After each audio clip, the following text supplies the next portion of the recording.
मार्च 31, 2025 को द हिंदू में प्रकाशित एक लेख में भारतीय मूल की अंतरिक्ष यात्री सुनीता विलियम्स ने अंतरिक्ष से भारत को देखने के अपने अनुभव साझा किए और अपने पैतृक देश की यात्रा की योजना बताई। सुनीता विलियम्स और उनके साथी अंतरिक्ष यात्री बुच विलमोर 9 महीने से अधिक समय तक अंतरराष्ट्रीय अंतरिक्ष स्टेशन पर रहने के बाद मार्च 19, 2025 को पृथ्वी पर लौटे। उनकी यह यात्रा, जो मूल रूप से 8 दिनों के लिए थी, बोइंग स्टारलाइनर अंतरिक्ष यान में तकनीकी समस्याओं के कारण लंबी हो गई थी। वे जून 2024 में स्टारलाइनर से अंतरिक्ष स्टेशन गए थे, लेकिन वापसी के लिए स्पेसएक्स कैप्सूल का उपयोग करना पड़ा। एक प्रेस कॉन्फ्रेंस में सुनीता ने बताया कि अंतरिक्ष से भारत को देखना अद्भुत था।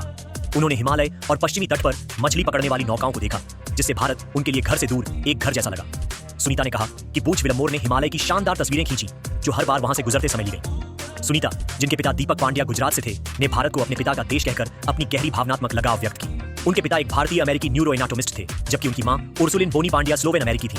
सुनीता ने भारत आने की इच्छा जताई और कहा कि वह जल्द ही वहां आएंगी।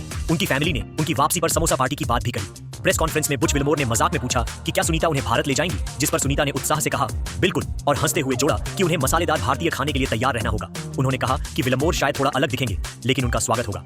सुनीता ने भारत के अंतरिक्ष क्षेत्र में प्रगति पर भी खुशी जताई, खासकर एक भारतीय वायुसेना टेस्ट पायलट और इसरो अंतरिक्ष यात्री शुभांशु शुक्ला के आगामी एक्सियोम मिशन का जिक्र करते हुए। सुनीता का जन्म सितंबर 19, 1965 को ओहियो के यूक्लिड में हुआ था और वह मैसाचुसेट्स के नीडम में पली बढ़ी। वह एक रिटायर्ड यूएस नेवी ऑफिसर हैं और कई अंतरिक्ष स्टेशन अभियानों में हिस्सा ले चुकी हैं। यह उनकी तीसरी अंतरिक्ष यात्रा थी, जिसमें उन्होंने कुल 322 दिन अंतरिक्ष में बिताए।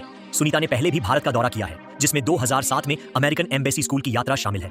उनकी यह यात्रा भारत और अमेरिका के बीच सांस्कृतिक सेतु के रूप में उनकी भूमिका को दर्शाती है और उनके अनुभव भारत में अंतरिक्ष प्रेमियों और भारतीय डायस्पोरा के लिए प्रेरणा का स्रोत है।